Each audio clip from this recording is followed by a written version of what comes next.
The Mazda CX-5 could probably be the Japanese automaker's most popular model here in the Philippines.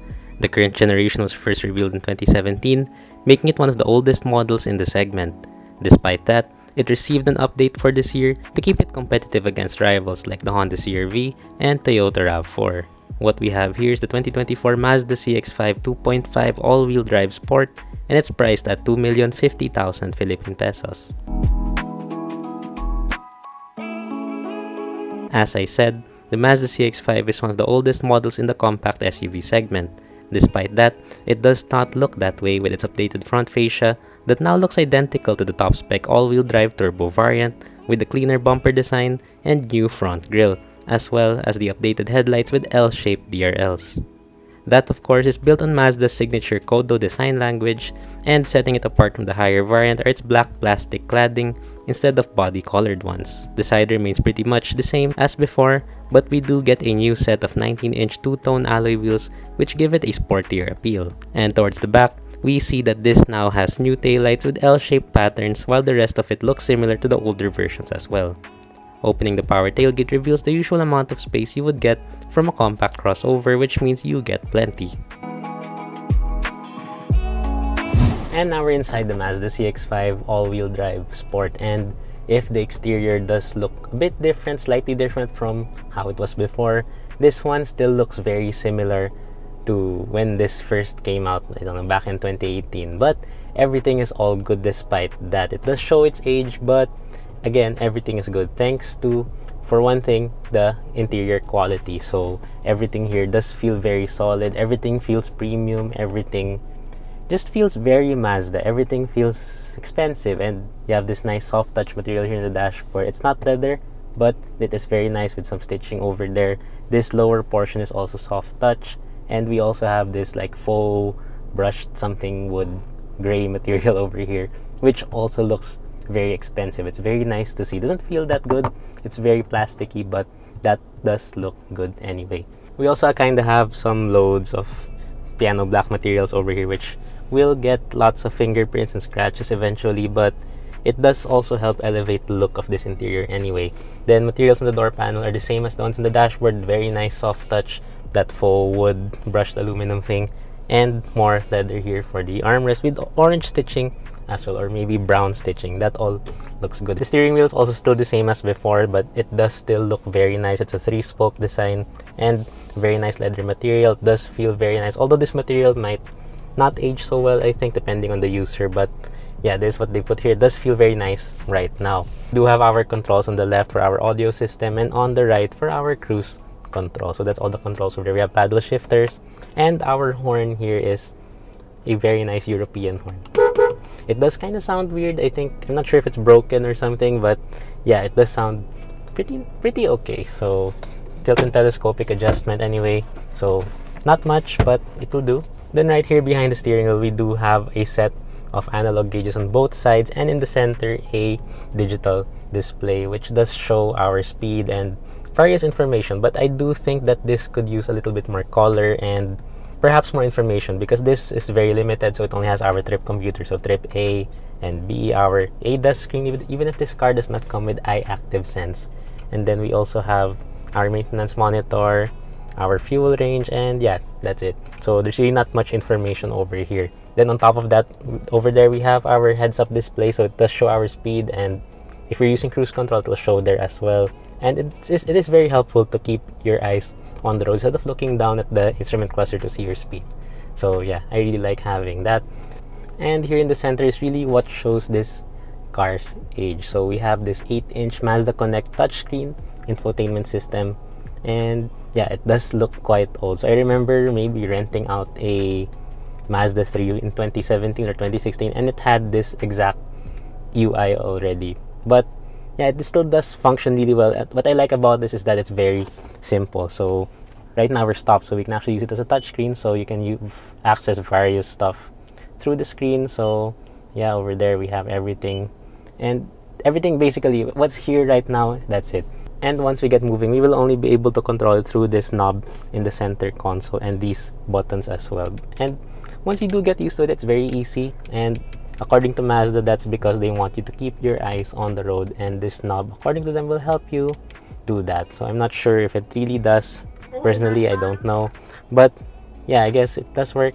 And I do find this very easy once you really get used to it. It's gonna be very easy. We also have down here our volume knob, so that's very nice to have. Most cars don't come with that anymore.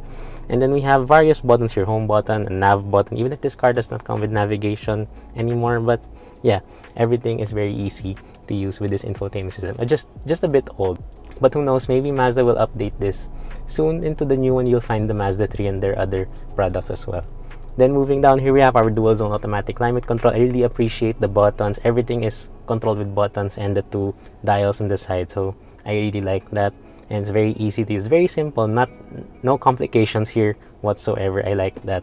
Then down here we have some storage with a wireless phone charger. We have our fan, and we have a 12-volt power outlet. So you'll be wondering where the USB ports are. They're actually inside the center console. We have 2 over there, both USB-A. No USB-C yet in this CX-5. Then going back here to the center console, we have our very nice feeling shifter over here. I really like how it feels. Putting it in reverse does show us our 360 camera display here in the touchscreen, and it's not the best quality. It is a bit crispy. It is very old already, but it works and it is still very helpful. It still makes parking this car way easier than it would be. I still appreciate that despite not having the best quality. And then right next to the shifter, we have our MI drive selector. So this is our drive mode selector. So we have off-road, normal, and sport driving modes. And then our electronic parking brake with our auto hold function. And also this has an iStop feature, which we'll talk about it later once we get driving. 2 cup holders over there, and again that center console I just mentioned. And before we go to the back, let's talk about the seats. So we have this very nice leather material for the seats, and they're just very comfortable. So I think this is one of the best seats you can find in the compact crossover segment. They just really support you well, even without much bolstering over here on the side. And yeah, it just feels so good to be here. Although the material, Mazda did say that it has orange stitching, but this looks more like brown to me. But anyway, it still does look very, very nice. Also, this driver seat does have 2-person memory adjustment. There are buttons over here for that. And something I do find a bit annoying is that the seat does rub against the center armrest when you adjust it. So that might get annoying for some. I don't know why it's like that, but yeah, anyway, yeah. So unfortunate. And I also did forget to mention that we do have a Bose audio system. We have 10 speakers, and this does sound really, really good. Although it doesn't sound as good as I think what Yamaha can make, but yeah, it does sound really good. It's among the best you can find in the industry. And now we're at the back seats of the Mazda CX-5, and honestly, there's really not much to talk about back here. So as you can see, we don't have a panoramic sunroof, only a regular sunroof which only covers the front passengers and driver. So yeah, there's really not much here. 2 aircon vents, and yeah, that's it. But materials are carried over from in front, so very solid, very premium feeling materials over here. The seats also still feel very comfortable. They're not the most supportive, just like in front, well, much less over here, but they are very soft, which does make it a lot more comfortable and feel a lot more supportive than it actually is. And space is pretty good. So I'm 5 feet and 7 inches tall, and space is decent. It's not as much as what you would get in a Honda CR-V, but this already works and it's already okay as it is. And also we have here our center armrest with 2 cup holders, this storage space over here, and since we don't have USB ports over there, we have it inside this storage over here. So we have 2 over there. I don't know why they're placed over here, so unfortunately you won't be able to use these USB ports when there are 3 people in the back seat. But yeah, I guess this is an old design and Mazda should be replacing it soon, so I guess that's fine. And now we're driving the Mazda CX-5 all-wheel drive Sport. So this is actually my first time to be able to test out the Mazda CX-5. I've never driven it before.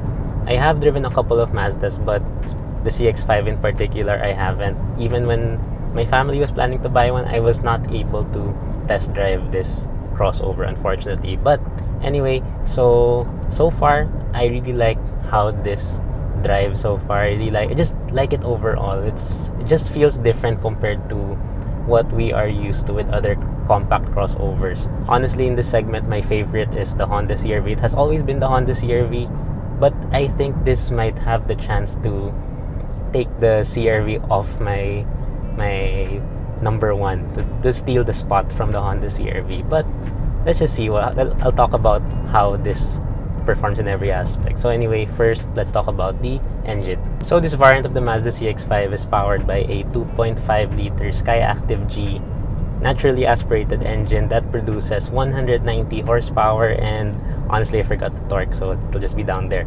But yeah, it doesn't really matter because this just drives so well. It's paired, by the way, to a 6-speed automatic transmission. So the way that Mazda has tuned this is just so good. It really feels different to have a naturally aspirated engine, especially in these days where everyone is going turbo.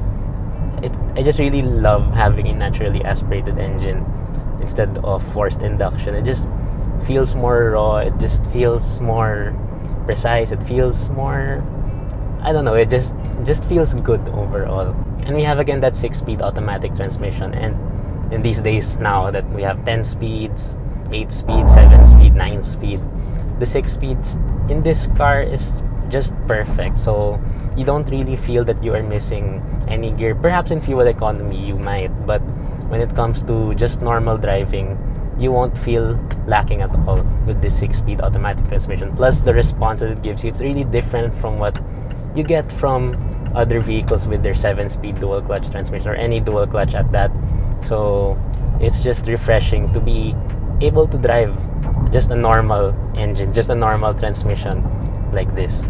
So what I particularly like about the CX-5 is how responsive the engine is. So just press on the accelerator and it just really instantly responds. There's no lag whatsoever. There's no delays. There's no confusion from the transmission. It just feels so precise. And then you have the steering as well, which just also feels so good. It just feels different from what we're used to. Most brands are going for very light steering, very light, weightless, emotionless, very numb steering. But this one, it is a bit weighted, which just gives us more feedback. It gives us the impression of more feedback, which it already has a lot of feedback. So you know exactly where your wheels are pointed. So just give it a little bit of input and it instantly responds. You can really feel how Mazda has tuned this, especially with their Jinbaetai philosophy, whatever. So I really love how this feels. Mind you, all these good things I'm saying about the engine and transmission and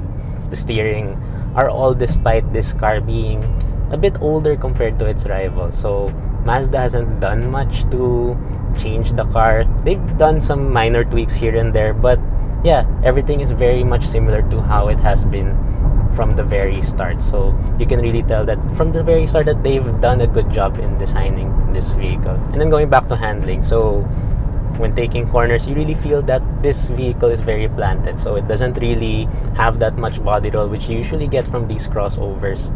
And again, that's part of that Jinbaetai feeling that Mazda gives us. So it just really makes us feel more confident when driving this. It's a very comfortable drive, by the way, and it just adds more confidence on the road. So that's something that we really don't get in other cars. Maybe the Hondas here, we can give you that, but not as much as this car. It's also very fun, by the way.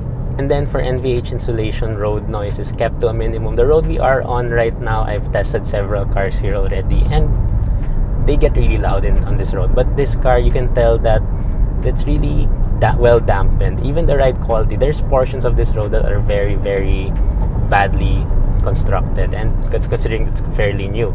So the ride quality of this car, it absorbs all those bumps very well, and it's just the right type of firm. It's firmer compared to its rivals, which all have softer rides, but this one is a good kind of firm. It balances out everything when it comes to sportiness and comfort, and overall it just really balances out everything when it comes to sportiness and comfort. And then visibility is another good thing, although the A-pillar is a bit bigger than I would want it to be, but overall you have the very wide windows, very wide windshield, and the very good view out the back. Then again, the 360 cam, which I showed you earlier. So there really isn't any problem when it comes to visibility in this car. And again, like I said many times in this video, it's just a good car overall. No wonder, despite its age, many people still go to Mazda to buy this. And I think despite its age, despite its interior feeling a bit old compared to its rivals, and just knowing that the car is already starting to age.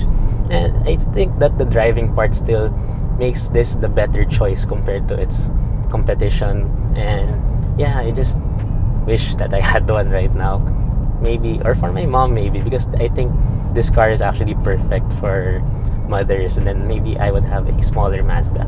Anyway, for fuel economy, considering that this is a large engine that's naturally aspirated and is already quite old, you don't really expect that high number. So inside the city, I got as low as 6 kilometers per liter in heavy traffic conditions, but when that did lighten up, it went up to as much as 10 kilometers per liter inside the city again. And on the highway, unfortunately, with heavy city, or rather heavy weekend traffic, I was able to achieve around 15 to 16 kilometers per liter. And once that did lighten up, this will go up to 17 kilometers per liter. It won't reach the 20s, but again, you know, there is a trade-off when it comes to that experience of driving this car. It's just really, you really won't care anymore as long as you're having fun. What I do wish that this has is more of the advanced driver assist feature. So this car is only equipped with blind spot monitoring and rear cross traffic alert. We do not get adaptive cruise control, emergency braking, lane keep assist. So